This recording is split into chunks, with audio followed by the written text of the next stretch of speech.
ભણવાની ઉંમર છે, કંઈક પણ સારી જગ્યાએ ભણતર ભણવાની ઉંમર છે, અને એ જ ઉંમરે જો આવું બને લગ્ન કરવા માટે કે કોઈ છોકરો, તો એનું ભણતર બગડે છે.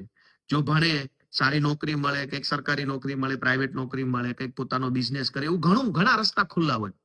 પણ 18-19 વર્ષની ઉંમરે ભોળવાઈ જઈને, લલચાઈ જઈને, ફોસલાઈ જઈને, ડરી જઈને કે કોઈ પણ રીતે જો છોકરા હારે ભાગી જાય કે ભગાડી જાય, તો એનું શિક્ષણ બગડે છે, એનું ભવિષ્ય બગડે છોકરીનું. આ સૌથી મોટો પ્રોબ્લેમ છે. બીજું કે ભાગી જનાર કે ભગાડી જનાર, બંનેને પોતાના પરિવારમાંથી વારસાગત મિલકત મળવાનો અધિકાર છે કાયદા પ્રમાણે. છોકરીને એના મા બાપ પાસેથી, છોકરાને એના મા બાપ પાસેથી.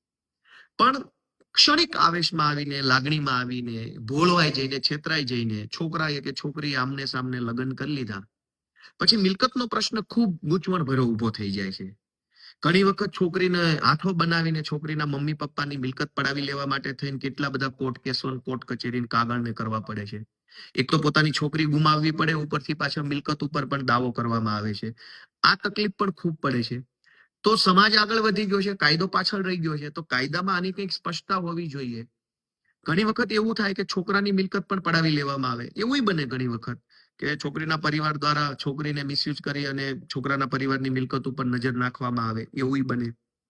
બીજું કે 18-19 વર્ષે ભોળવાઈને, છેતરાઈને, લલચાઈને કે કોઈ કારણોસર ભાગીને કે ભગાડીને લગ્ન કર્યા હોય, પછી બધાને ખબર છે કે દુનિયા ફૂલ ગુલાબી નથી. દુનિયાનું વાસ્તવિક ચિત્ર હંમેશા રંગીન નથી હોતું. તો 2 વર્ષે, 1.5 વર્ષે, 3 વર્ષે જ્યારે ખબર પડે, વાસ્તવિકતા સામે આવે, જીવનની કડવી વાસ્તવિકતા નજર સામે બંને જણાને આવવા લાગે, ત્યારે ખબર પડે કે આ લગ્ન જીવન ટકે એમ નથી, આ લગ્ન ચાલે એમ નથી. ત્યારે છૂટાછેડાનો પ્રશ્ન આવે. કેમ કે 18-19 વર્ષે પ્રેમની એકદમ આવેશમાં કે લાગણીમાં તણાઈને લગ્ન કરી લીધા મમ્મી પપ્પાના કે પરિવાર કે સમાજના વિરોધમાં જઈને.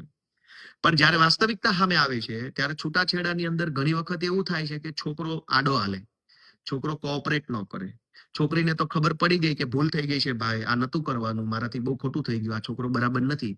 પણ પછી છોકરો કોર્ટમાં કોઓપરેટ નથી કરતો, સહકાર નથી આપતો, એટલે છૂટાછેડાની એટલી બધી ઝંઝટ થાય. ક્યારેક એવું બને છોકરી કોઓપરેટ ન કરે, છોકરો સીધો હોય. ક્યારેક એવું બને કે છોકરી કોઓપરેટ ન કરે છૂટાછેડા આપવામાં, ભરણ પોષણ માંગે ને એલિમની ને એવું બધું ઘણા બધા રૂપિયાની માંગણી થાય, અને છોકરો ફસાઈ જાય કે આના કરતા પ્રેમ લગ્ન ન કર્યા હોત તો સારા. તો બંને બાજુ તકલીફ છે. પણ જયારે આંખ ઉઘડે ત્યારે આવું બધું થતું હોય છે. ઘણી વખત એવું થાય કે છોકરીના મમ્મી પપ્પાની વિરુદ્ધમાં ખોટી ફરિયાદો કરવામાં આવે કે અમને હેરાન કરે છે, અમને મારે છે, આમ છે, તેમ છે. છોકરીનો પરિવાર દુખી થાય, આવું બધું થાય છે.